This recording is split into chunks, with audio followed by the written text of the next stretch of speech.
আসসালামু আলাইকুম, স্বাগতম সবাইকে। আজকে আমি যে বিষয় নিয়ে বলবো সেটা হচ্ছে গিয়ে বাংলাদেশের পলাশবাড়ীতে একটি রাম মন্দির নির্মাণ করা হয়েছে এবং একটি রাম মূর্তি প্রায় ৮১ ফুট উঁচু এই মূর্তি বানানো হচ্ছে। তো ঠিক সবকিছু ঠিক, কিন্তু যেসব বিষয় অস্বাভাবিক লাগছে তা হচ্ছে এই মন্দির বা মূর্তি যাই বলেন, তার নির্মাণ স্থান এবং যিনি এটা নির্মাণ করছেন উনি হচ্ছেন হরিচন্দ্র দাস। উনি খুব একজন বিখ্যাত কেউ নয়, উনি অত্যন্ত দরিদ্র পরিবারের একজন লোক এবং ওনার আগের রেকর্ড খুবই খারাপ। উনি বিভিন্ন সময় গ্রামের মানুষের অর্থ আত্মসাতের সাথে জড়িত। উনি পেশায় এসি মিস্ত্রি ছিলেন এবং এটা স্বাভাবিক প্রশ্ন আসে, একজন এসি মিস্ত্রি কিভাবে 22 কোটি টাকার ৮১ ফুট লম্বা রাম মূর্তি বানানোর অর্থের যোগানদাতা হয়ে যান। এবং উনি মানুষ হিসাবেও ওনার রেকর্ড খুব একটা ক্লিন নয়। ওনার মুসলমান নামেও একটা কিন্তু আইডি আছে, উনি একজন মুসলমান মহিলাকে বিয়ে করেছে, ওনার আরেকজন হিন্দু স্ত্রীও আছে। তো দেখেন, এইরকম একটা সেন্সিটিভ জায়গায়, যে জায়গাটা হাসিনা চাবার পরে ভারতীয় আর্মি বলেন, মিনিস্টার বলেন, ছোট ছোট ইউটিউবার, তারা অকপটে সকালে বিকালে বলে দেয় আমরা রংপুর দখল করে ফেলব। এই ধরনের একটা জায়গায় এত বড় রাম মূর্তি বানানোর এত অর্থ উনি পেলেনি বা কোথায় থেকে? এবং এই মূর্তি বানানোর সময় স্থানীয় হিন্দুরাও এর সাথে একাত্মতা ঘোষণা করেনি, কারণ এখানে বিষয়টা স্বচ্ছ ছিল না।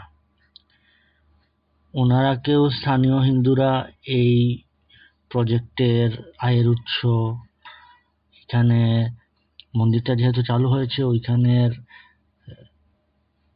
অর্থ কোথায় ব্যয় হয়, কিভাবে কোন ব্যাংকে রাখা হয়, এগুলার কোনো হদিস নেই। এই রামচন্দ্র, সে গণভবনে এসি মেরামতের কাজে সুবাদে সে শেখ রেহানার সাথে পরিচিত হয় এবং সেই সময় বিভিন্ন কুটচাল চেলে বিভিন্ন কাজের পারমিশন নেয় এবং সেইখানে সে অনেক জালিয়াতি করে র্যাব দ্বারা সে গ্রেফতারও হয়।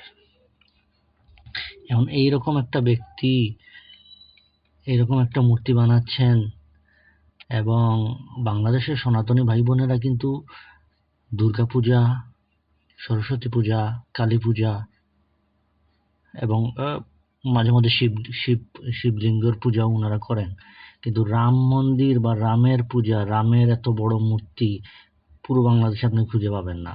শুধু এটা বাংলাদেশ না, আপনি কলকাতায়ও গেলে এরকম পাবেন না।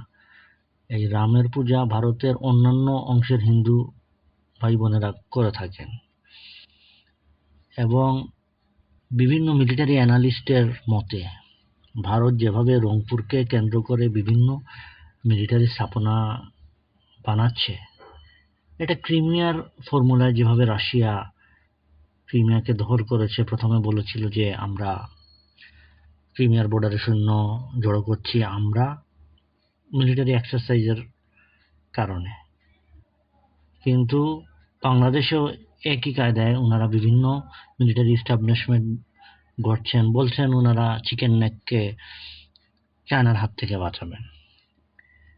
আমি ধন্যবাদ জানাই আমাদের প্রাণপ্রিয় ইলিয়াস ভাই এবং পিনাকি দাদা, ওনারা এই বিষয়টি কাঁচা থাকতে থাকতেই আমাদেরকে সামনে হাইলাইট করেছেন।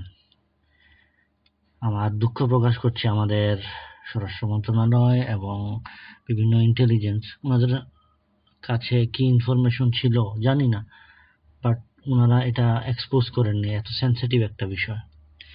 ভারতের মূল লক্ষ্য ছিল হাসিনা যাওয়ার পর থেকেই ওরা বিভিন্ন সময় ফেক নিউজ প্রপাগান্ডা করে যে বাংলাদেশে হিন্দু মারা হচ্ছে, বাংলাদেশে হিন্দু মুসলিম দাঙ্গা হচ্ছে। এটা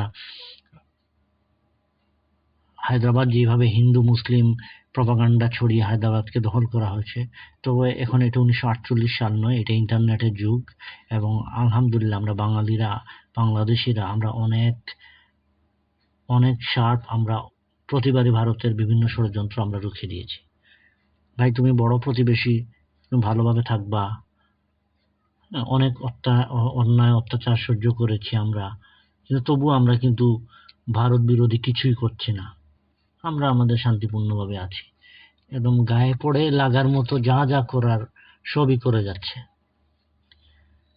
এখন এই রাম মন্দির, এটা আপাতত যদিও স্থগিত হয়েছে, কিন্তু উল্লেখযোগ্য কোনো পদক্ষেপ না নিলে এইরকম একটা কন্ট্রোভার্সিয়াল স্ট্যাচু বলেন বা ধর্মীয় স্থান বলেন, এটা যেহেতু বাংলাদেশে বেশিরভাগ সনাতনীরা এই রাম মন্দিরের প্রতি কিন্তু তাদের সাড়া দেন নাই। আপনি কোথাও কোনো বড়ভাবে প্রতিবাদ দেখবেন না, বা এটার সাপোর্টে কোনো ধরনের কোনো দেখবেন না। এবং আমি বলবো যে আমরা হিন্দু, মুসলিম, খ্রিস্টান, উপজাতি, বৌদ্ধ যারা আছে সবাই মিলেমিশে থাকতে চাই। এটা শান্তির জায়গা।